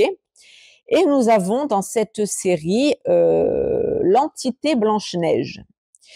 Qu'on voit très très souvent. Et cette entité Blanche-Neige, elle a été mise au goût du jour. C'est-à-dire que c'est une Blanche-Neige, il est arrivé exactement la même chose, la belle-mère, la pomme empoisonnée, tati tata, le prince, etc., etc. Sauf que quand elle a été bannie, alors pas quand elle a été bannie, mais quand elle s'est enfuie de son château, elle a rencontré les sept nains, effectivement. Et elle a également, alors bon, pris le parti, ça c'est pas elle, mais c'est les scénaristes. Ils ont pris le parti de mettre à l'écran une Blanche-Neige très indépendante, un peu à l'image de Robin des Bois, en gros. Mais en gros, elle se débrouille toute seule. C'est une survivor, en gros, elle s'est débrouillée toute seule dans la nature, tu la mets toute seule, elle s'est débrouillée. Elle a un très fort caractère, un très fort tempérament. Elle a ses propres idéaux, elle ne se laisse absolument pas faire, elle ne se laisse pas manipuler.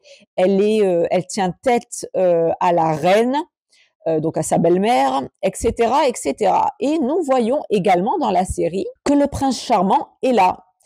Et ça ne l'empêche pas d'être la femme qu'elle est. Voilà, c'est pas un homme et c'est pas l'amour que vous allez donner à quelqu'un ou alors que vous allez recevoir de quelqu'un qui va faire de vous une autre personne. Blanche-Neige, dans la série Once Upon a Time, se révèle, s'apaise aussi aux côtés de son prince, crée sa famille et la femme la plus heureuse du monde. Et c'est pas pour autant qu'elle met de côté sa personnalité révolutionnaire, de guerrière, de femme indépendante, etc. Elle est indépendante, elle se débrouille, elle travaille, elle a besoin de personne, elle a besoin de personne. Mais c'est pas pour autant, c'est pas parce que tu as besoin de personne dans ta vie et c'est très bien si tu as besoin de personne parce que ça veut dire que tes parents t'ont appris l'autonomie. C'est ce que j'apprends à mes filles, hein, bien évidemment. C'est très bien si tu sais te débrouiller seul et que tu n'as besoin de personne, mais ça ne veut pas dire que tu dois fermer la porte à l'amour. Et ce n'est pas parce que tu vas ouvrir la porte à l'amour que tu vas devenir une petite chose fragile qui va se perdre dans les méandres de l'amour et du couple. Où tu as vu jouer ça? Qui a vu jouer ça? À quel moment, dans quel film, dans quel dessin animé, quelqu'un s'est perdu dans un rôle, sauf si c'est, ne me sortez pas des histoires d'amour toxique, mais dans un truc beau et naturel et le plus pur possible, à quel moment une femme ou un homme va perdre son identité parce qu'il ou elle est tombé amoureux ou amoureuse? À quel moment? Non. Et c'est ce que je vous avais déjà dit. L'amour et être avec quelqu'un, si tu te mets avec quelqu'un en couple, et même en amitié, mais là on parle du couple, c'est pour aller vers un mieux. Déjà, toi, tu crées ton propre bonheur, d'accord? Donc, si toi, déjà, tu crées ton propre bonheur, l'intérêt après, c'est quoi? C'est que la personne qui partage ta vie te donne encore plus de bonheur. Si c'est pour qu'elle t'en donne moins, c'est pas la peine. Donc, en quoi être amoureux ou amoureuse serait une horreur? Ça aussi, il faut m'expliquer ce concept. Donc maintenant, et pour en finir avec ça, parce que du coup, je parle beaucoup plus que ce que je pensais, mais bon, il y a des sujets qui me font bondir, parce que justement, moi qui suis pour toute inclusion, mais de quiconque, hein, qu'on parle de couleur de peau, qu'on parle de handicap, qu'on parle de ce que vous voulez, quand on veut faire croire que on met en avant une fille métisse, mais qu'à côté, on met de côté des personnes atteintes d'une maladie génétique, ça me fait juste bondir. Voilà, c'est quelque chose que j'ai en horreur. Moi, j'ai cette phrase, je suis anti-con. Voilà, c'est aussi simple que ça. Voilà, que tu aies la peau noire, que tu aies la peau métisse, que tu aies la peau blanche, que tu aies la peau rose, violette, que tu sois grand, petit, gros, maigre, j'en ai rien à foutre. Mais alors d'une force, j'en ai rien à foutre. Au contraire, c'est au contact de l'autre que tu apprends. Tu peux apprendre d'une culture différente et l'autre va t'apprendre des choses qui vont t'ouvrir l'esprit sur différentes choses. Je veux dire, pour avoir connu des personnes de confessions différentes, mes filles qui sont amies avec des jeunes filles de confessions différentes, avec des jeunes filles venant de pays différents, etc., etc., tu apprends de ces gens-là. Comme nous, on peut apprendre à des personnes d'ethnies différentes, c'est pas la question. Moi, je suis fanat des personnes à la peau métisse. J'adore ces gens-là. Je trouve que ce sont des gens mais magnifiquement beaux. Je trouve ça trop beau. Les hommes noirs, je les trouve d'une beauté magnifique. C'est comme ça. Donc on vienne pas me sortir des conneries d'inclusion de merde sous couvert d'un discours politique. Quand j'entends qu'on met de côté le handicap de certaines personnes par ce Peter de merde là, que j'adorais avant, hein, mais alors depuis ça, c'est laisse tomber, je trouve ça lamentable, lamentable, lamentable. Parce que ces gens-là, voilà, comme ceux qui sont nés à l'est ou à l'ouest, ils l'ont pas choisi en fait. Voilà, ils sont nés avec une génétique différente. Et toi, parce que tu as eu tes millions de dollars, tu arrives et tu les mets de côté. Là, je suis vraiment, vraiment pas d'accord. Donc tout ça me révolte, me révulse. Et quand je sais qu'en plus Disney a pris le parti d'écouter cette personne et du coup d'avoir mis de côté une partie de cette population qui aurait pu être en avant, qui a pu être mise en avant par le passé par d'autres figures dont je vous ai parlé, que ce soit dans Charmed, que ce soit Warwick Davis, que ce soit dans d'autres films fantastiques, etc. Je trouve ça lamentable, lamentable. Donc ce sont des discours qui ne veulent rien dire parce que quand on écoute, il y a des paradoxes épouvantables. Ça ne veut rien dire. Si tu veux être féministe, sois-le jusqu'au bout. Accepte une femme qui ne veuille plus rien de ce qui a été avant, mais accepte aussi une femme qui veuille de ce qui a été fait avant. Voilà. Et quand j'entends des gens dire que la Blanche-Neige des années 30 et quelques, quand elle est sortie, ne peut plus exister aujourd'hui, why? Ça dérange qui? Pourquoi une femme aujourd'hui n'aurait pas envie, ne souhaiterait pas d'elle-même, parce qu'une femme est en capacité réflexive, hein, de vouloir être femme au foyer. Pourquoi ça n'existerait pas ça? Parce que j'ai entendu un mec dire ça aussi, un youtubeur, que Blanche-Neige ne peut pas être mis comme avant, elle doit absolument être remis au goût du jour parce que la société a changé. Alors, oui, mon gars, je te rejoins. La société a changé, bien évidemment, et heureusement. Et je t'annonce une bonne nouvelle, elle va encore évoluer. Mais je ne vois pas pourquoi une femme représentée comme Blanche-Neige dans les années 30 ne pourrait pas encore exister aujourd'hui. Donc, donc tout ça est juste risible et d'une médiocrité infinie pour moi. Vraiment, ça n'a ni queue ni tête. Donc pour tout, alors déjà le fait que je n'aime pas le Disney et pour tout ce truc-là, je vous avoue que moyen, moyen. Il y a que Gal Gadot que j'aime beaucoup, qui je mise beaucoup sur elle, mais j'ai très peur qu'on minimise énormément son personnage. Donc on verra bien. Donc maintenant, je vais faire un topo très rapide parce que je ne pensais pas parler autant et m'enflammer autant. Mais je suis passionnée, ceux qui me suivent, vous l'aurez compris. Concernant la bande-annonce, et je ne parlerai que de la bande-annonce parce que je ne connais pas bien évidemment le film, étant donné qu'il sort dans 3 jours. J'ai vu la bande-annonce, alors version américaine et version française. Je ne sais pas trop quoi vous en dire. Il apparaît effectivement, alors les fameux nains dont il ne faut pas prononcer le nom, les fameux nains ont apparemment leur place en tant que personnes de petite taille, vu qu'on les voit, mais alors on ne les voit jamais. C'est-à-dire qu'on voit toujours leur ombre dans la bande-annonce et de l'ombre qu'on reconnaît des 7 nains de Blanche-Neige, on reconnaît voilà les hommes de petite taille, le fameux petit bonnet de mineur avec leurs petits chaussons, tout ça. Donc on peut espérer ou en tout cas imaginer qu'effectivement ça va être les personnages 3D qui vont être sortis pour l'occasion. Ensuite, nous voyons une Gal Gadot, je sais pas. J'aime cette actrice, j'aime son jeu d'actrice. Alors, elle a l'air très bien dans son jeu, mais je sais pas. Au vu, je sais pas. Je sens qu'elle va être minimisée ou très peu développée ou approfondie. Je peux me tromper, je ne sais pas. On verra. Euh, alors, j'ai vu la bande-annonce après avoir entendu tout ce bordel autour du film. Donc, autant vous dire que j'étais plus que réticente et j'avais des a priori, mais alors énormes, énormes. Je voulais même pas voir la bande-annonce. Mais bon, il fallait bien que je la voie quand même pour vous pondre un petit peu la chose en amont.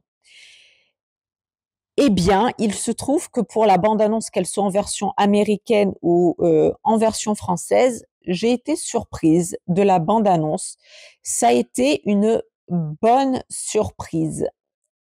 De ce que je vois, ça a l'air assez raccord au Disney. Ça a l'air assez raccord. Le prince est assez furtif. On capte qu'il va y avoir une petite idylle, peut-être un petit peu plus développée parce que dans le Disney, il est au début et à la fin et c'est tout. Là, parce qu'à un moment, j'ai une scène où on les voit dans un champ assis, donc on imagine qu'ils vont développer une relation un peu plus durable, enfin un peu plus profonde que dans le Disney, éventuellement. La petite là, qui joue Blanche-Neige, alors belle surprise, je mesure mon propos parce qu'attention, j'ai pas vu le film, mais oui, je vais le dire comme ça, belle surprise. Dans ce que j'ai vu de la bande-annonce, elle a l'air de bien jouer. Elle a pas l'air aussi antipathique que ce que j'ai pu la voir sur certains plateaux télé. Donc belle surprise pour elle aussi. Le chasseur, je ne me rappelle pas l'avoir vu, ou alors si je l'ai vu, il m'a pas marqué. Mais voilà, je me rappelle avoir vu Gal Gadot, la petite là qui joue Blanche-Neige, les nains dans l'ombre et le prince très rapide. Et quelques petites scènes comme ça où on voit un petit peu la trame du Disney de 1930 et quelques là. Donc, écoutez, par ma foi, ça m'a l'air assez correct, ça m'a l'air bien de la bande-annonce. Après, voilà, c'est pas le Disney de mes rêves, c'est pas un Disney qui me fait rêver très clairement. C'est plutôt un Disney que je trouve assez glauque en soi. Ça, je suis très très honnête.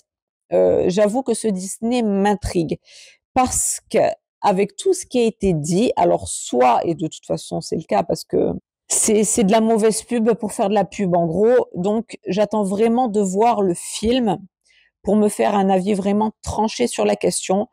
De ce que j'ai vu de la bande-annonce, c'est ça, c'est que ça a l'air de d'être raccord au Disney. Ça a l'air d'être joli. Alors les scènes qui sont censées faire peur, c'est-à-dire les scènes de la sorcière qui transforme. La sorcière, je l'ai pas vue en tant que sorcière. J'attends de voir. Donc la sorcière qui se transforme, on l'a pas vue. On n'a pas vu le passage non plus dans la forêt, à part un tout petit passage vite fait où on voit deux petits yeux rouges. En fait, c'est une jolie petite biche qui arrive vers Blanche-Neige, mais tout le passage, vous savez, un petit peu manège fantôme là que Blanche-Neige passe dans la forêt, ça on le voit pas. Donc je sais pas comment ça va être amené pour un regard d'enfant justement, la transformation de la sorcière, etc. Ce qui va en sortir, est-ce qu'il va en sortir la moralité du dessin animé que je vous développerai dans ma review ou pas, je ne sais pas. Moi, je vous ai dit tout ce que j'ai pu entendre avant qui m'a juste fait bondir et, euh, et ce que j'en ai vu de la bande-annonce. Donc, écoutez, franchement, pour l'instant, je ne sais pas quoi vous dire. Moi, je n'irai pas au cinéma payer des billets pour ça, c'est une certitude. J'attendrai que ça sorte, de pouvoir le télécharger, de le voir et de vous en faire la review. Euh, Si je peux le voir avant, bon, tant mieux, mais ça sera vraiment par parcours de circonstances. Euh, mais de base, comme ce n'est pas un film qui m'intéresse, non. Au vu de tout ce qui a été fait avant, de tout le lynchage médiatique qui a été avant, non. Mais parce qu'il y a un mais, on a toujours une petite lueur d'espoir, on a toujours quelque chose de positif ici quand on parle même de sujets de merde. La bande-annonce, je trouve, est quand même assez jolie, elle est bien faite. Elle a l'air, le film a l'air sympa, enfin ça donne envie, voilà. Alors après, est-ce que comme dans certains films, ils ont tout mis dans la bande-annonce et après ça s'avère être un film de merde, parce que ça aussi, certains films, certaines prods sont très fortes pour ça, c'est-à-dire qu'ils envoient tout dans la bande-annonce et on s'attend à un film de fou furieux, ça m'est déjà arrivé, et puis quand tu vois le film, c'est une daube. Donc, on verra. Je ne sais pas, franchement, je ne sais pas me prononcer au vu de ce que l'actrice a envoyé sur le film, c'est-à-dire tout ce que je vous ai dit là, de ce girl power à mort de cette jeune fille qui va vouloir prendre le trône et faire la vengeance de son père, etc., etc. On n'est plus du tout sur la même histoire. Donc franchement, je ne sais pas, je ne sais pas. Mais au vu des images de la bande-annonce, ça a l'air d'être quand même raccord. Donc à voir. Franchement, je sais pas. Je sais pas. Et pour faire un parallèle aussi avec ce que j'avais vu avec Kristen Stewart, les deux que j'ai vus, le 2 je l'avais adoré, le un petit peu moins. Voilà, c'était, ils étaient super aussi, quoi. Alors là, par contre, ça n'a rien à voir, ce sont des remakes et tout, mais c'est sympa, c'est autre chose et on n'avait pas besoin d'inventer, de clamer haut et fort tout un girl power, tout un délire comme ça. Le film est sorti et puis c'était une Blanche-Neige différente que ce qu'on connaissait et puis c'était, enfin moi j'ai apprécié quoi. Là c'est tellement démesuré tout ce qui sort, c'est tellement, ça donne pas envie quoi. Moi le discours m'essouffle avant de voir le film, franchement. Le discours m'essouffle. Voilà, le film m'essouffle avant de le voir. Voilà, donc je sais pas, je n'ai qu'à vous dire la suite au prochain épisode. En tout cas, pour cette review-là, on a, je pense, du temps avant que je la fasse, celle-là, parce que le film n'est pas encore sorti. Donc voilà, pour faire une petite vidéo avant sortie, et puis ça m'avait été demandé éventuellement de faire quelque chose avant que les films ne sortent. Et je crois que ça m'a été demandé spécifiquement pour Blanche-Neige, donc bien, me voici, me voilou. C'était pas la vidéo qui devait sortir aujourd'hui, mais bon, vu que le film sort mercredi, tant qu'à faire, je vous la fais là rapido, c'est là, je vais sortir et je vais sortir mes enfants. Donc voilà, je vais conclure là-dessus. Je pense que j'ai poussé un coup de gueule, je me suis peut-être envoyée, mais en même temps, c'est ce que je pense, ce sont mes convictions. Je ne pense pas être dans le faux.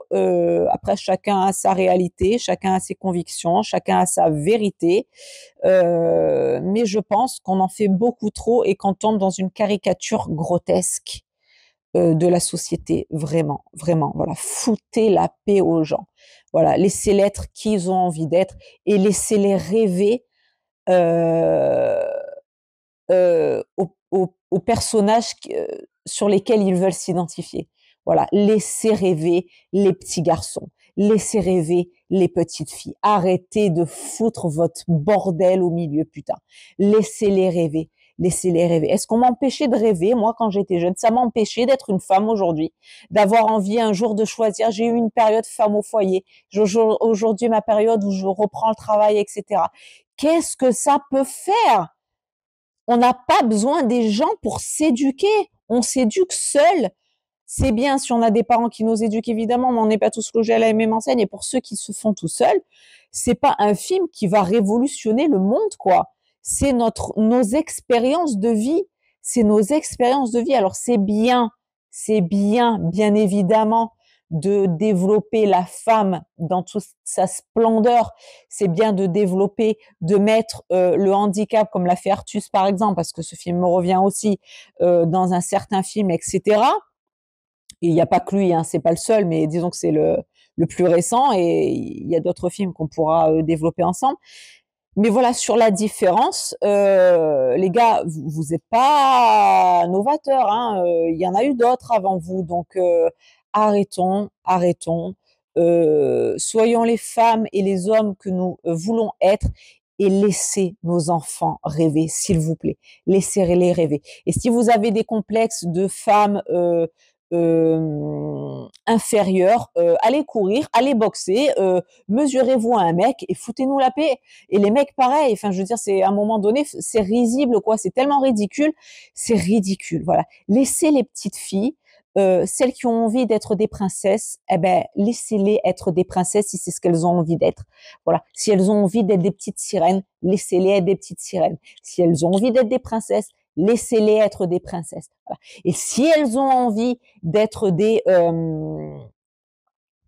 jeunes Jedi, laissez-les être des jeunes Jedi. Si elles ont envie d'être des Wonder Woman, laissez-les être des Wonder Woman. Si elles ont envie d'être un Hulk, laissez-les être un Hulk. Et pareil pour les garçons. On n'a pas besoin de vous pour ça.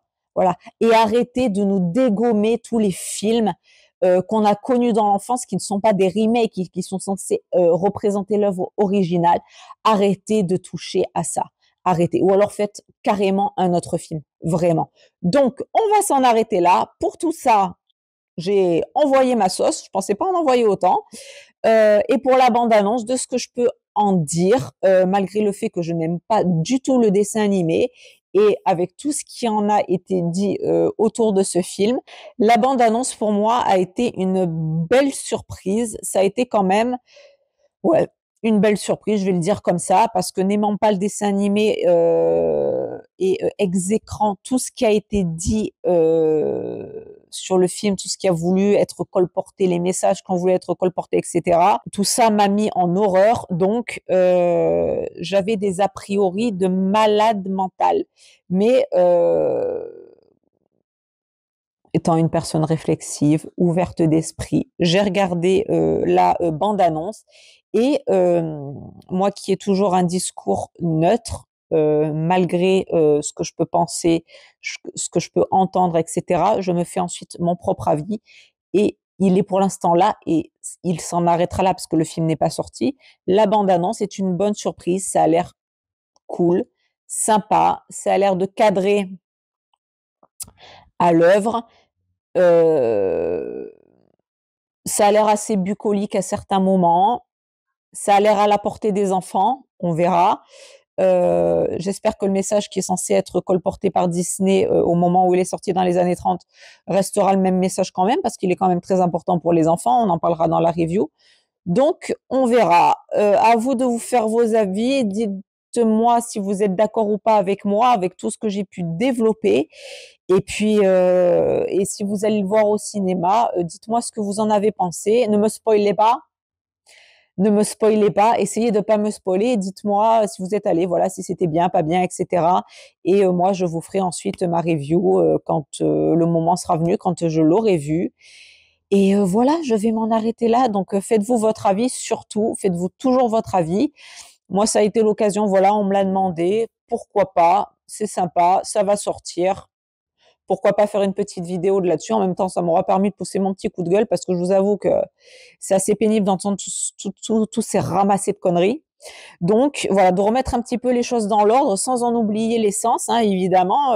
Tout n'est pas à foutre à la poubelle de tout le monde, mais beaucoup de conneries sont dites quand même. Donc voilà, je vais m'en arrêter là. Dites-moi si vous allez le voir. Dites-moi ce que vous avez pensé de ce que j'ai dit, si ça résonne chez vous.